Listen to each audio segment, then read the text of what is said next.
Good afternoon, everybody. I think this is a great time for us to get started. Hi, my name is Vivek. Um, I am a coach and a trainer with an organization called Origin Blue.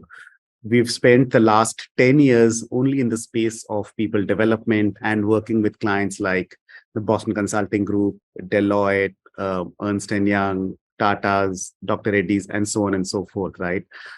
In the entire space of people development. Prior to this, spent majority of my career selling soap at Procter, and before that with General Electric, selling X-ray machines. I've got to tell you, selling soap was a lot more profitable for me than selling X-ray machines personally.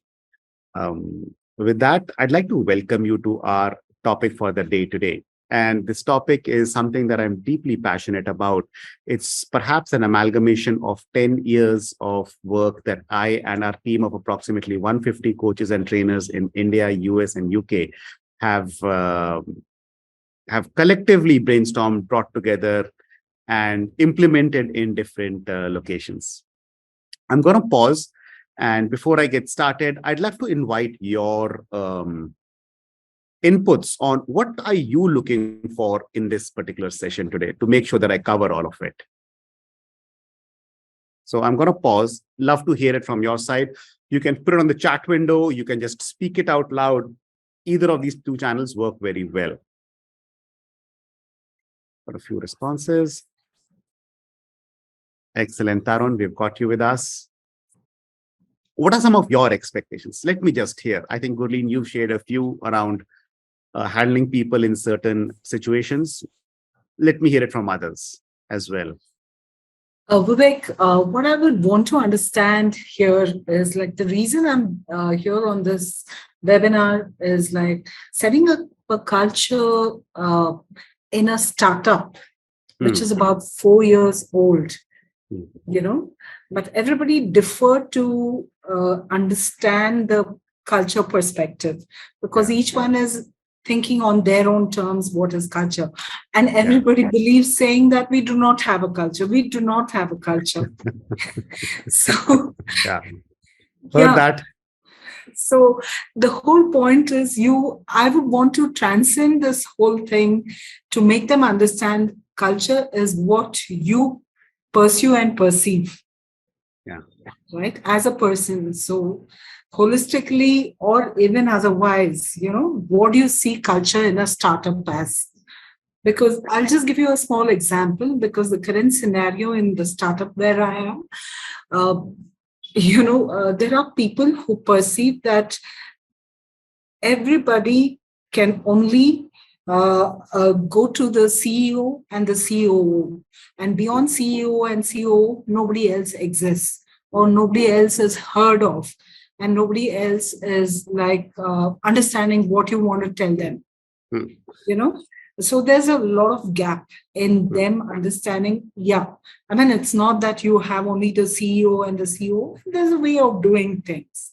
Right. You know, there's a way of trying to reach out and trying to have things kind of sorted. Right. I think very fair question, Deepa. Facing this, let me ask you a very quick few questions. What are the number of people who are there in this particular organization 40. at the moment? 40. So it's an organization of 40 people, and so there's an MVP which is already there. There's a definition of a product or a service, and it's going to the market, which is happening more aggressively, or are they experimenting on the product or the service? All right. So I'll just give you a background to what it is. We've been in existence for the last 4.5 years, and we are globally present. And we work with NGOs predominantly in the California state, more on the US side. But our employees are present in global locations. Got it. Yeah, that's the scenario. And everybody finds it convenient to go to the CEO or the COO versus, let's say, all the other people who might be there in the organization. And that, in a way, creates a bottleneck at the CX suite, so to speak of. Yeah, if I can tell you, you know, our team is like, we have the Gen Z and we also the Gen Y guys. So you have a couple of years of, or a couple of decades of generation gap. Yeah. So the Gen Z guys are always, I wouldn't say sprinting to go and approach the CEO and tell them that this is the issue, and they want a solution coming directly from them. So Yeah. I'm just voicing it out here, just Very to fair. I'll understand. give you a very quick tip and then I'll move on. Stop calling Sure. it culture. Okay. Um, Stop calling it culture and start asking the CEO or the leadership, what do you want to build? What legacy do you want to leave behind? Mhm. That typically has a higher traction, and I've seen buy-in as compared to calling it culture. Moment you start calling it culture, acha, this is something HR guys need to think about, not my core job, Exactly. right? Exactly. So Yeah. founders, entrepreneurs love building. So ask them, what do you want to leave? What do you want to build? What do you want to leave behind? What do you want to build in terms of people? What do you want to leave behind in terms of people? And you will Mhm. find that their brain mechanics will start working. Yeah. Okay. Thank you very much, Deepa. I'll try to cover a bit of it, but if not, we can Sure. always connect separately. I've got a Sure, few Vivek. points over here on the chat. I've got Priscilla. Hi, Priscilla. What companies and leaders can do to improve organization culture? I think that's a very great point. And organizations are shaped by the people who are in it. And in an organization, our leaders become this beacon of light towards which everybody moves. And what can they do in order to improve organization culture? Typically, the gains and the losses start from there itself. So thank you for asking this. I've got HR from Merit Plus saying how to handle employees who are stubborn and not willing to accept the change. So I've got a person who is, hey, this is what I want to do. This is what the way I will do it. I don't want to change. What do you do about such people? Short answer, get a coach. They typically do the job easier. Long answer, we'll delve inside. Tarun Kohli would like to hear how leaders should adapt handling of employees in uncertain times and redefine their organization culture post the pandemic, which can be a balanced approach for all. I think that's a very fair question, Tarun. Uh, I won't give you the full answer, but I will repeat what I got from the CEO of Randstad a couple of days back. He and I were in a conversation, and I'll definitely be touching about this one. How do we assure senior leadership slash owner of the business that change is necessary and it means addressing unacceptable cultural norms that used to be acceptable? Mimi, I think it's a very fantastic question. Let me make sure I've got this right. I've got a senior leader, let's say in our organization, and this person says everybody needs to come to office. And I'm just picking up example. Now, what you're asking is, hey, how can I help this leader look at the changed business environment, the fact that getting talent in such short, with certain constraints will not be something that can work out well. Have I understood your question correct? Yeah, pretty much, pretty much. I think you answered it a little bit in your conversation with Deepa as well. So Okay. probably it's posing back the question back to them. Yeah. Excellent. Thank you very much. Thank you. This is good. Let me pause. Any other thing that you'd like to focus me on today? All right. With that, let's get started. I'm going to do the world's most boring thing ever, bring up a PPT. But what we are really going to do is keep it interactive, keep it chatty. If there is any point of time that you'd like to speak, please do so. You can share your comments on the chat window as well. You can just speak out, and all of that is extremely welcome. A video recording of whatever we are doing over here will come to you a few days after this gets over, so we can pick that one up as well. Very quickly about me. The top side is the professional side. The lower side is what I really love doing in my life. So I'm a coach, been a coach for the last 10 plus years, certified, etc. Top 100 in India. I write for Business World, Forbes, awarded by People Matters. I've done my behavioral sciences from Stanford, master's in IGNU, and before that in engineering from IIT Varanasi and MDI Gurgaon. My last stint was as Chief Operating Officer at Transform Solution. This is a company I led through an M&A and divested my equity. Prior to that, sold soap at Procter and X-ray machines at General Electric. I work a lot with senior leaders in organizations like Boston Consulting, Deloitte. If you're from India, for example, the Tata Group, and several others like RB Goenka, etc., on mindsets, building teams, communication, and all of it with an underlying layer of building sustainable habits.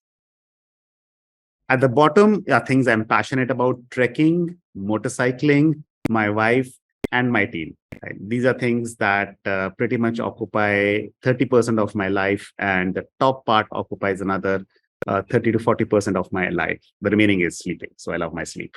Let me continue moving down. And this is what's important to me, right? People at work have always fascinated me. And I'm very consciously choosing a certain set of words. The first one is people, and the second one is work, and the last one is fascination. And the reason why these words are important is work creates the perfect storm. It's a place where multiple beliefs merge together in order to create very high impact situations. These situations, the multiple beliefs, for example, are generational beliefs, what I inherit from my family, from my parents, etc. And there are a lot of beliefs that we inherit over there. For example, our work ethics, our underlying insecurities, or inner confidence. So there's a generational belief that we bring in. Second is our social beliefs, beliefs that I've acquired through my education, through my other work that I have done prior to this particular organization. And last but not the least, my skill beliefs, which are the commonly held norms that people in my organization would be working together on. So all of this come together in order to create this perfect storm at work, and which is where organizations that are able to handle these elements and define their own culture are able to start a virtuous loop, whereas organizations which are not able to do so keep struggling every single day. So Deepa, to your point, I have an organization which for the last 10 years it's a startup, and the last 10 years has remained only at 200 people. And the reason is exactly the one that you highlighted, which is everybody wants only to go to the CEO and the CEO and get their answers done over there as well. And in that sense, it's not been able to scale up effectively through people. And 10 years down the line, when we started working with them and we realized, oh my God, there is so much of concentration in such unique, different ways that this culture has established itself.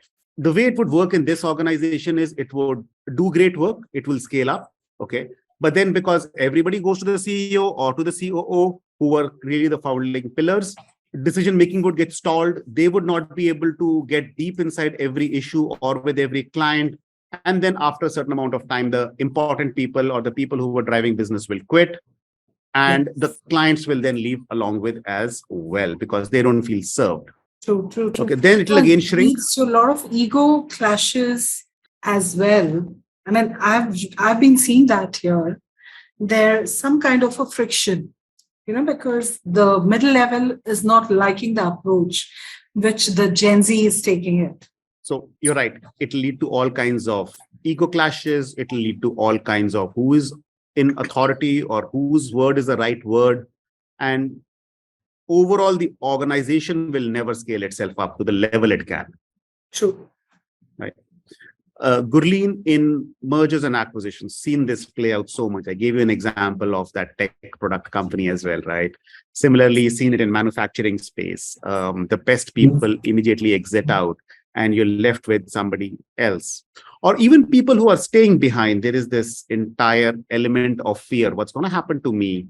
All right. So work creates the perfect storm because there are multiple things coming in together. And if we have people who are not grown from within the organization, as they say, hire to retire kind of a culture, then as people from different organizations come in, they will bring their own unique cultural elements into the organization. And that starts creating a very complex environment overall. let me continue on this phase.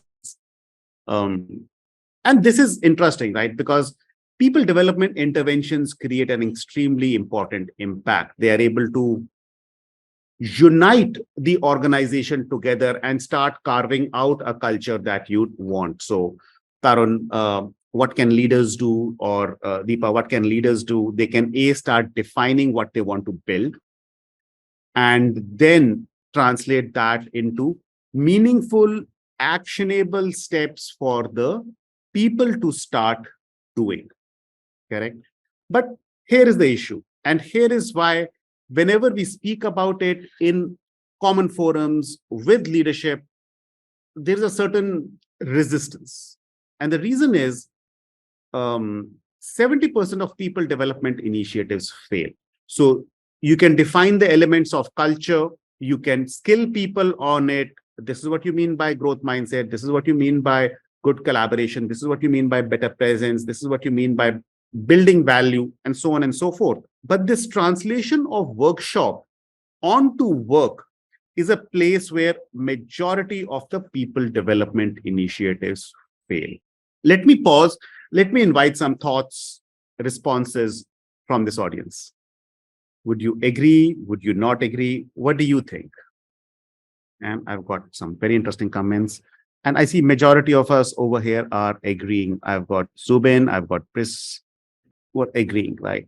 Now, let me share some research that I came across from McKinsey. And that helps us understand what's interesting about all of this, right? First, this is McKinsey's research. 87% of companies believe that they have a skill gap either right now or in the coming 3 to 5 years, with an astounding 43% believing that they have a skill gap right now. Okay. The skill gap could be in terms of technical skills. The skill gap could be in terms of behavior skills, but there is a skill gap that leadership believes that their organization already has. What's interesting is that as per McKinsey, 19% of the leaders believe there is an importance of skilling people up further. So what that means for majority of us is that more and more leaders want to sponsor leadership programs, want to sponsor skill improvement programs by their teams and by their people.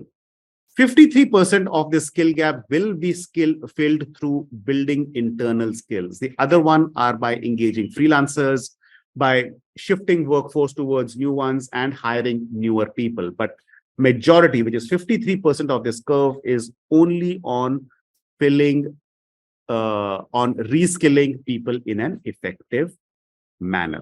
And yet 70% of the people development initiatives fail. Now, over the last 10 years, we've been working on this. We've had our set of failed people initiatives. We've had our set of initiatives where the business outcome hasn't been as strong till we ran a few interventions in a certain way. And when we started doing things in a certain way, we found a 97% increase in a certain competence over a certain period of time. And my conversation from here on will focus on, so what were the lessons and what can we as people intervention specialists, as people development specialists do to improve our people development initiatives. At Origin Blue, we started this crusade, right, to help organizations improve their poorly designed people intervention. We realize that it's not the people intervention itself which is faulty, but the way we run it. For example, hey, just do a one-day workshop or a 2-day workshop. Impact at work, very low. Do a 4-hour talk. Impact at work, limited or low. So what can be done in order to make sure that the impact to work starts a flywheel, which is a continuously building effort in itself? 3 practitioner tips that I wanted to share with you. And if you want to make it real, think of a behavior change that you want to drive in your organization. For example, if it is to reduce ego, how can you build an egoless behavior? If it is to, for example, build more empowerment or build a culture of coaching, write that down. But think of one behavior change you would like to drive in your organization. Just make a note of it somewhere, think about it, and then we'll move forward from there. My first step, solve a problem, don't run a training. Um, Several times as people development leaders, we focus, oh, we are going to run a coaching intervention, or we are going to run a skilling workshop on. And it doesn't help. It doesn't get buy-in. Sure, you may get sponsorship. Sure, you may get funds for it, but it will be limited. It will be questioned, and it will already come with a preconceived notion that nothing is going to happen. Also, the leadership will find it difficult to, in their own minds, translate that to a business problem that they are solving. Instead, what we have found gains executive sponsorship are statements like this. How do we make sure that our organization is people sufficient in the next 5 years? How do we make sure that our talent pipeline is sufficient to be able to fill roles 1, 2, and 3 over the course of next 1 to 2 years, right? Another expanding organization that we work with, how do I make sure that that people are not the bottleneck in our scaling journey? Now, one option of it is to buy talent from outside, which is hiring. And that is an option which comes with its own risks, and it challenges existing culture. It might change it. Some of it is unique and it is uplifting. Some of it might just be damaging, and wherein you will have a lot of pain in the settling process. Instead, leading organizations are finding it more effective to groom and build talent from within themselves so that they understand the way the org works, they can get business done. Now, to do that, if you want to sell the concept, don't sell a training, don't sell a leadership development intervention, sell a problem or a business outcome that is particularly important for the leadership. For a publicly listed companies in the healthcare space, interestingly, we've been running an intervention on how do I increase the number of people who will be available for a CFO role in my organization. How do I what do I do to make sure that our organization has a larger pool of CXOs to pick up from? And they've been doing this with us for the last, I think, 3 years now, and they have only increased that pool at that particular layer. For another organization, versus running a communication program, the change that we made with that organization was, how do we accelerate decision-making process? And this could be measured, right? Because they said from the time that a molecule is conceptualized till the time it hits a market, it is some 3 to 5 years of process. Can you help us reduce this time? And we worked with different people who were stakeholders in this and helped them communicate in a way that it accelerates decision, reducing that overall time. Now, it does not reduce the time that the experimentation, the trials take, but it does reduce the time which the decision-making takes. Interestingly, that was more than the experiment's time. So solve a problem, don't run a training. I'm going to go ahead. My next tip, reduce learning loss. So what is learning loss? Learning loss, so the first tip was focused on stakeholder buy-in or stakeholder sponsorship of an initiative. The second one is focused on the participants or the learners. And once you have the money, you run a program. How do you make sure that from the workshop to the work, the program happens the translation of the program happens effectively? Now, in a learning workshop or in a learning retreat, you will have 100,000 takeaways that participants will have, right? Very realistically speaking, it will be somewhere in the range of between 18 to 20 all key takeaways per person over a day or a day and a half, right? By the time they will go into work, the first week, they will retain around 7 to 8 core tips or takeaways. By week 3, it will be down to 1 or 2. So how do we eliminate this? And this is an important aspect that I'd love for us to focus upon. Let me make sure my screen is not blocked, right? And when we are designing an intervention, we've got to make sure it is designed for creating sustainable habits. So it's not about the takeaway, but it's also about translating that takeaway from the workshop into everyday routine, repeatable action.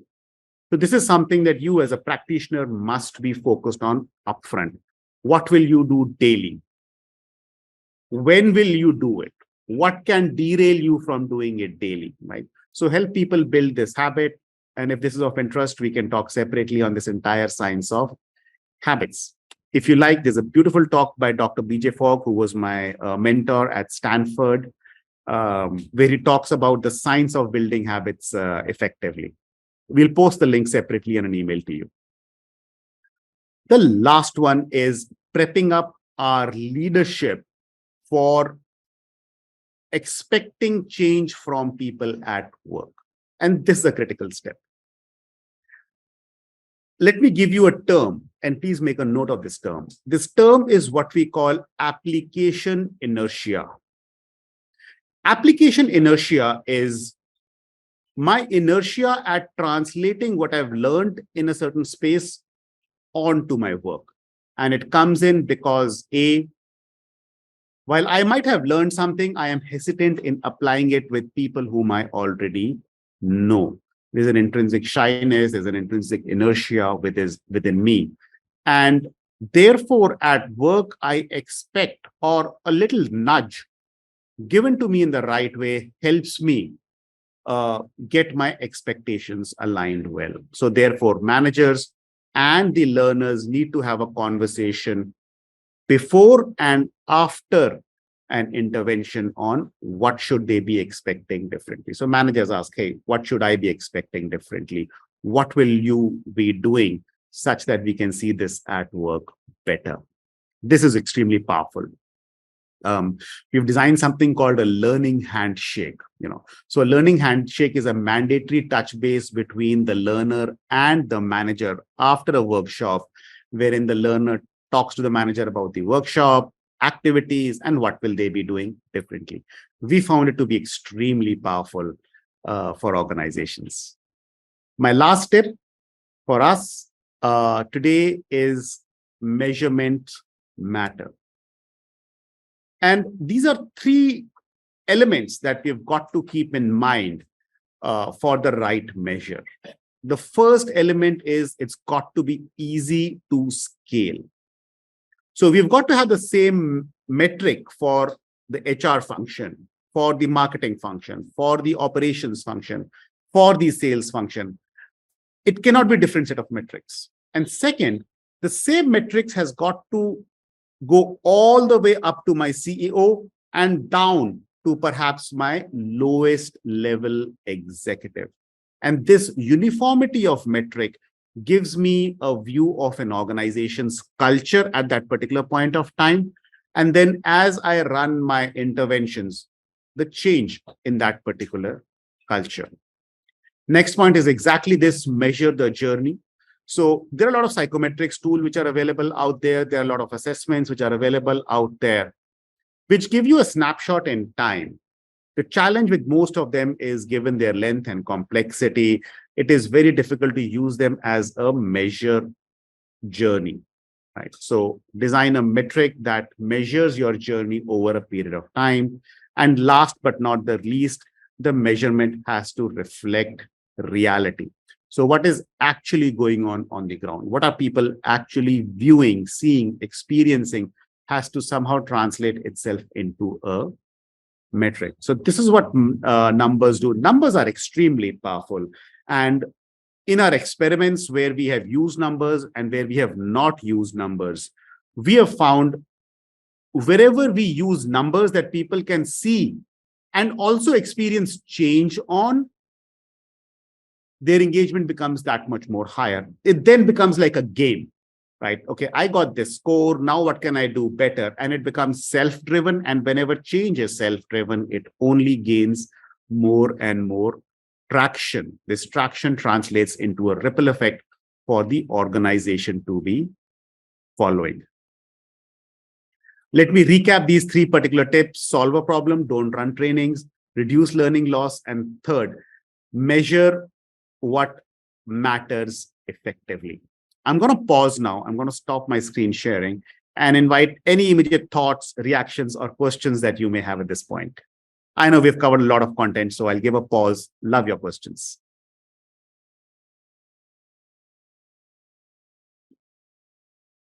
And this is also the time I'm going to open the chat box and make sure I pick it up. I'm picking up from the latest to the first. So I'll get to all of them. So Rashmi, I've got yours first. If people are not aligned as you for something new to drive mutual goals or success, how do we deal with that? So there's a change that you are very focused on driving, and let's say people below you or above you are not aligned to that particular change. Give me more context on this one.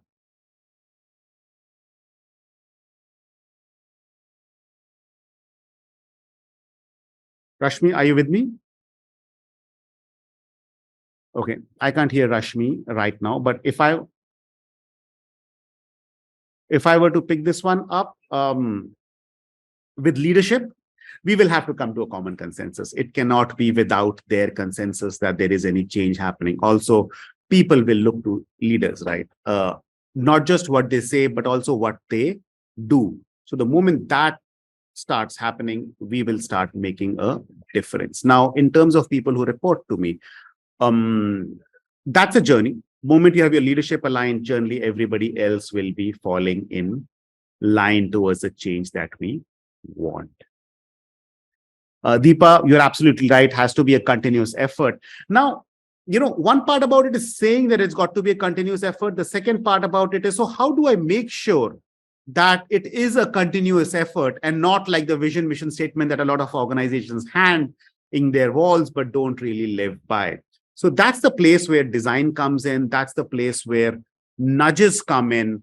And we've got to design the nudges. We've got to design the behavior change in a way that the culture of the organization starts shaping up. The initial few iterations will be very painful. There'll be a lot of effort and very little output. The subsequent ones will start gaining more and more traction and become easier. But thank you for this point. Very valid. Tamanna, great point. Everybody's got ideas. How do you make sure you execute it? Execution requires passion, drive. Tamanna, you're absolutely right. Execution requires passion, drive, and there's another thing that execution requires, and that is courage, right?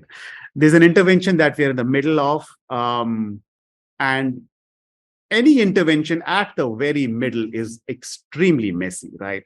There is payouts that the company is making to the external facilitators or the trainers who are coming in. There are people who are being taken away from work, put into this thing called a workshop, which nobody really gets.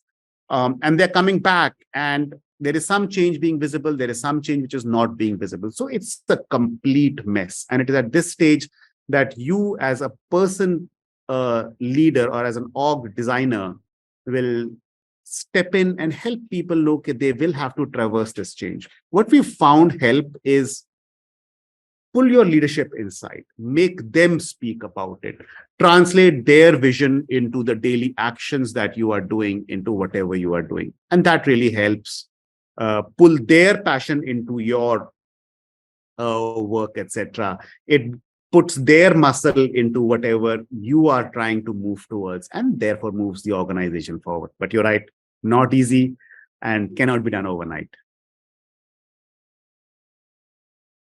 Okay, Priscilla Fu. Priscilla, you mentioned a term called hype, which I missed earlier. Okay, there are always, Zubin, thank you for your thought. There's always a part where people attend session and then forget about it completely. And Priscilla, you're absolutely right about it. This is a very big issue. People attend something and then forget about it. It has got to be solved for. The way we have made it work is first design the content to create habits, right? Design content for sustainability of actions, not just the sharing of knowledge. So that would be one. The second would be the leadership or the manager of the person who's coming in have got to be engaged with the person. It is their job to make sure that the person is applying the skill at work. In that sense, it's not just you or the trainer who is responsible over here. The managers also need to come in. We need to set them up to be able to have this conversation effectively.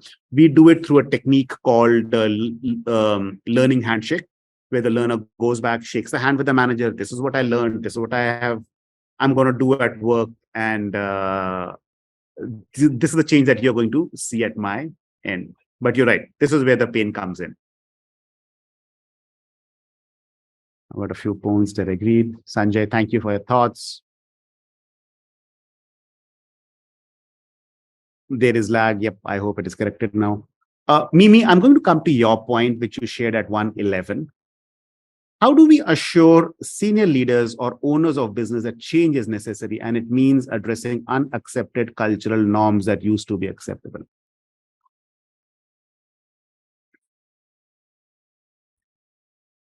Ask them what legacy do they want to leave behind. Ask them what do they really want to build. Okay. And typically, I have seen leadership always come out with points like, oh, I'd like to build a great organization. I'd like to build an organization that sustains beyond just me, because they've actually put their heart and soul inside it, right? And then help them see the way the norms of work have been changing. One of the CEOs whom I work with very closely, he shared a couple of tips with me. Okay. One tip that he shared with me was, the exit interviews have got to be done in a far more honest and transparent way, right? What's making you leave our organization? What could we have done differently? Help us over here.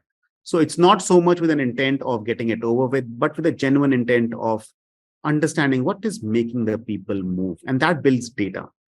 There's another incident that I had, and this particular leader is a managing partner on one of the large big three firms.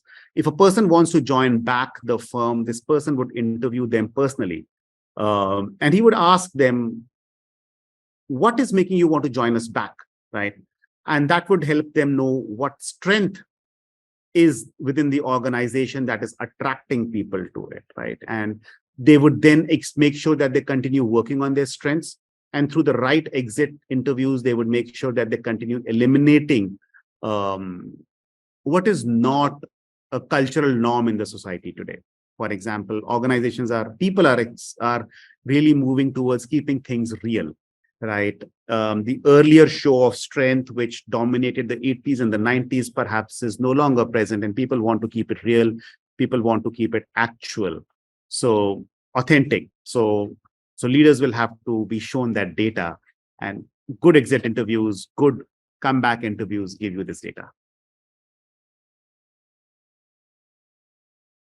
Tarun, how should leaders adapt handling of employees in uncertain times, redefine their organization culture post-pandemic? What can be a balanced approach for all? Handling people in uncertain times is... Now, first of all, the definition of uncertain time itself needs to be clarified, right? Uncertainty in a lot of our cases really means something going wrong, right? And typically we use uncertainty with a negative connotation, and that need not be the case. In fact, I was reading a study at HBR which highlighted the fact that most of the disruptive businesses, most of the businesses that we today think are very large businesses, for example, American Express, so on and so forth, were actually formed in the middle of these storms, middle of these so-called uncertain terms, because that shakes the ocean, that boils the ocean, and that creates opportunities for new to emerge.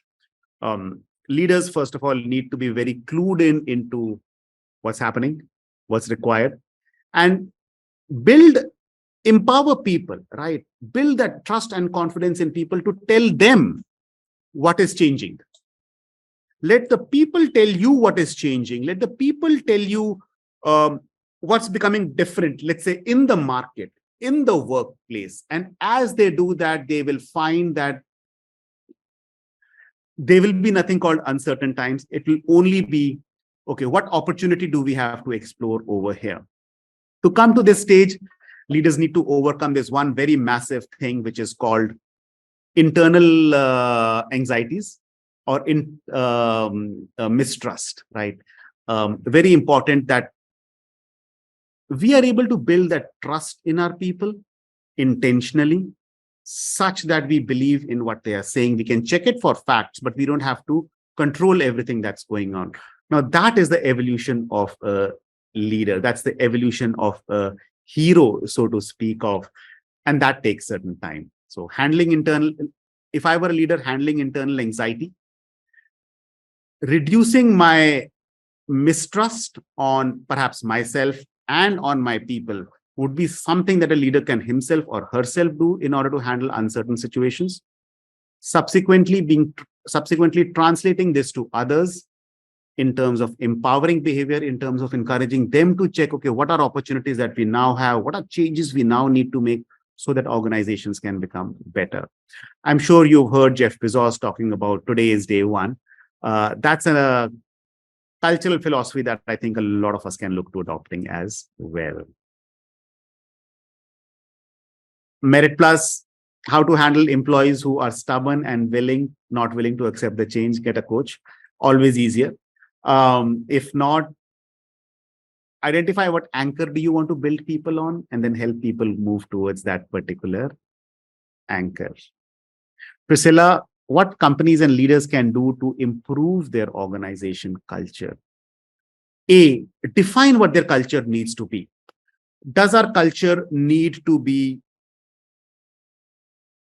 the one that challenges status quo? Does our culture need to be the one that has trust amongst everybody? Does our culture want people to become more assertive in what they are saying? What does our culture need to become more thoughtful in what we are doing, right?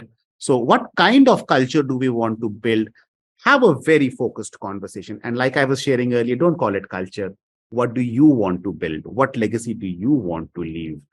How would you like this organization to sustain itself? What are some risks that you are seeing when it comes to people? So make them write that down. From there, define the key skills, competencies, and then systemically build this up using the right measures, using the right design of the content. And if this is something that is of interest, ping me offline, ping me separately. We can chat up about your specific situation and improve upon that one. All right. I think we've handled most of them. I'm going to scroll to the very end just to make sure I've covered it all.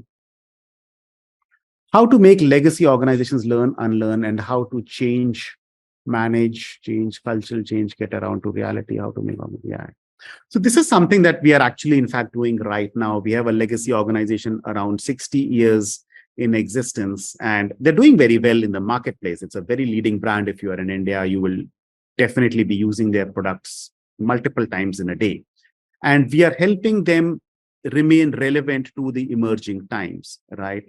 How would you do that? First of all, you have to sit down with the managing director or with the board, whosoever is the controlling entity. Talk to them about the risks, talk to them about changes of people, and then what do they want to do?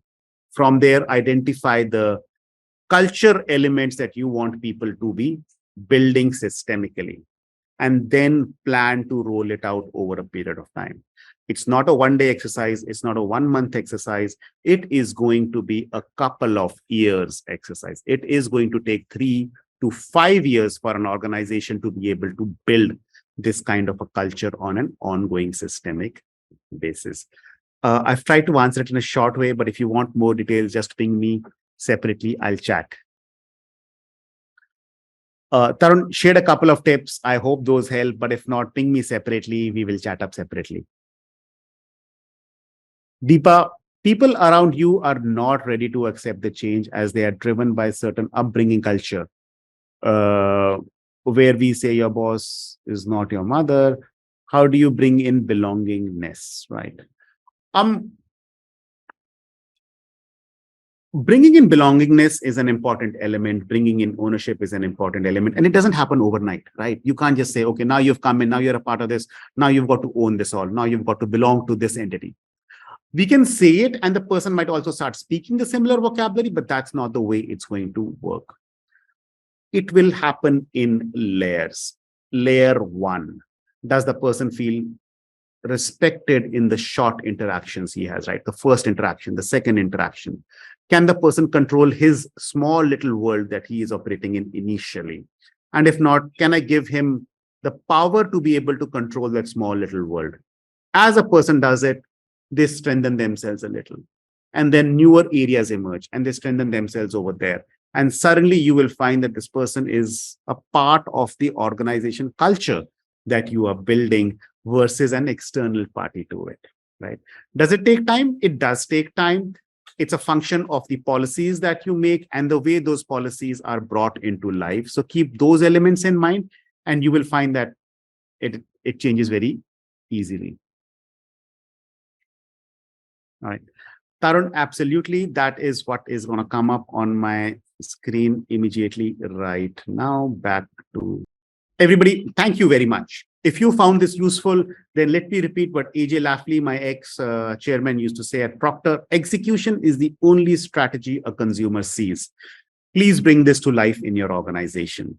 If you want to connect with me, if you want to talk to me, I'll be very delighted to do so. This is a WhatsApp QR code. You can scan it. I will also send it as a part of our mail. Join us on this WhatsApp group. We can talk, we can chat directly. Please be a part of our LinkedIn. We are at Origin Blue. We are an organization that is deeply committed to doing good through the right people interventions. This is our website. You can visit it if you would like to visit it. With that, I've come to an end of everything that I wanted to chat up about.